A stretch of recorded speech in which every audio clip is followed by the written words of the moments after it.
think what's happening in government today is actually very exciting. I mean, people look at the political dysfunction that makes it into the cable news programs, and you're like, oh, God, we got problems. And listen, we got problems, no doubt. But behind the scenes, off the radar, not where people are willing to put the cameras, are really small but I think very hopeful signs that we are stumbling our way to a whole new form of governance that is much more about the government as a creator of platforms that allow citizens to solve their own problems. To me, one of the most precious commodities that government is hoarding at the moment is data. And we have an opportunity to turn that data into useful solutions if we're willing to open it up and allow citizens who ultimately paid for the collection of that data to have access to it.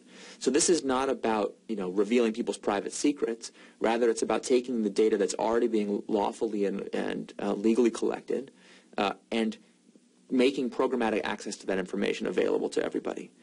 And when you do that, you see incredible innovation start to open up, because I think what we are on the verge of is what I call a pro-entrepreneurship public policy.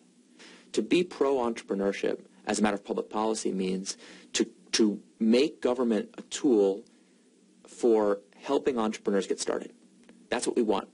Startups are experiments. So just like in a science lab, the more experiments you run, the more likely you are to create something great. So you got to ask yourself, what's going to make it more likely for someone to start a startup in the first place? Open data is one such thing. If you give people access to the tools of the information about what's happening in the world, you give them the opportunity to stumble on more novel solutions.